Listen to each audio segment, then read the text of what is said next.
नमस्कार मंडळी, RP food destination मध्ये तुमचं सहर्ष स्वागत। आज आपण बनवणार आहोत मस्त तिखट अशी चण्याची भाजी। तर चला मग त्यासाठी लागणारं साहित्य बघू।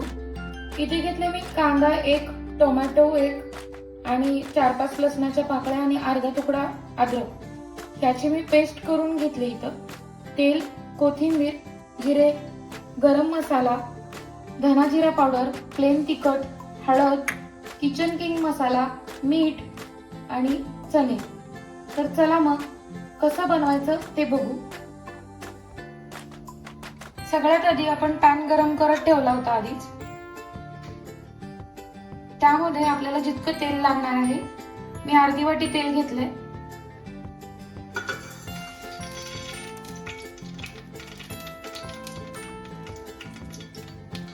हे चणे मी 2 ते 3 शिट्या देऊन कुकरला बॉईल करून घेतले। त्याचं पाणी साईडला काढून घेतलंय। तुम्हाला हवं असेल तर टाकू शकता, नाही टाकलं तरी चालेल। तेल गरम झालेलं आहे।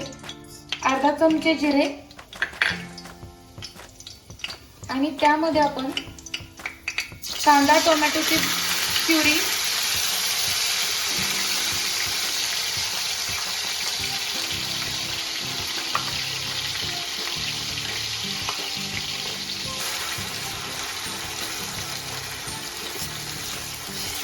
सगळ्यात आधी तेलामध्ये जिरे टाकून झाल्यानंतर कांदा, टोमॅटो, लसूण आणि अद्रक याची जी पेस्ट केली होती ती यामध्ये टाकून घ्यायची आहे।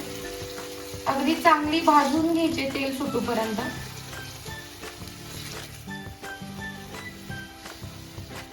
याला अगदी चांगलं भाजून घेण्यासाठी 5 ते 7 मिनिट लागतील। ह्यात जे टोमॅटो मध्ये जे पाणी असतं ते पूर्ण सुकतं आणि ह्याला आपोआपच तेल सुटायला लागतं।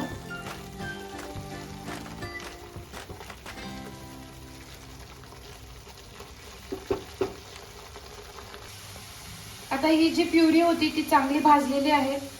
ह्यामध्ये आपण किचन किंग मसाला अर्धा चमचा, गरम मसाला अर्धा चमचा, धने जिरे पावडर अर्धा चमचा, हळद अर्धा चमचा, प्लेन तिखट 1 ते 1.5 चमचा। तुम्हाला किती तिखट हवंय त्यानुसार तुम्ही घेतलं तरी चालेल। चवीनुसार मीठ। आता हे पुन्हा आपण एकजीव करून घ्यायचंय।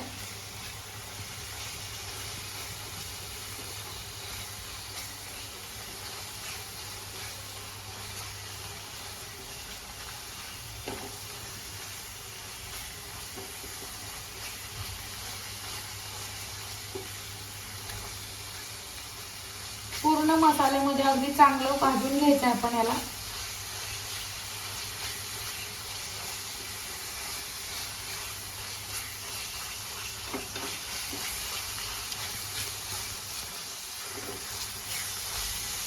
आपण यामध्ये थोडंसं पाणी टाकायचं आहे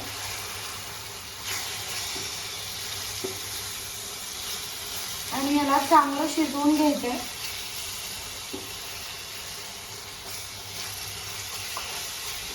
आता आपण इथं उकडलेले जे चणे होते ते थोडेसे स्मॅश करून घेतले। हे ग्रेव्ही मध्ये टाकल्यानंतर अगदी छान अशी थिक ग्रेव्ही होते। तर आपण हे पण यामध्ये टाकून देणार आहोत। आता आपला अगदी मसाला चांगला भाजलेला आहे। त्यामध्ये जे बॉईल केलेले चणे आहेत ते आपण टाकून घ्यायचे त्याच्यात आणि याला एकजीव करून घ्यायचं आहे।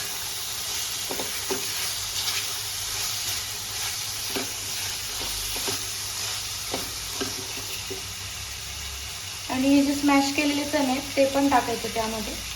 आता आपण यामध्ये पाणी टाकणार आहोत।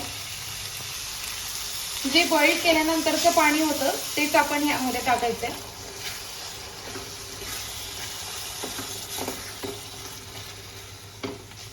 मी जेवढं पाणी साईडला काढलं होतं तेवढं आपण ह्यात ते सगळं पाणी टाकून घ्यायचंय आणि पुन्हा एकदा याला मसाल्यामध्ये अगदी चांगलं बारीक गॅस करून शिजवून घ्यायचंय। एक 5 मिनिटं आपण ह्याला शिजवून घेणार आहोत। आता आपण याला 5 मिनिटासाठी झाकून ठेवणार आहोत।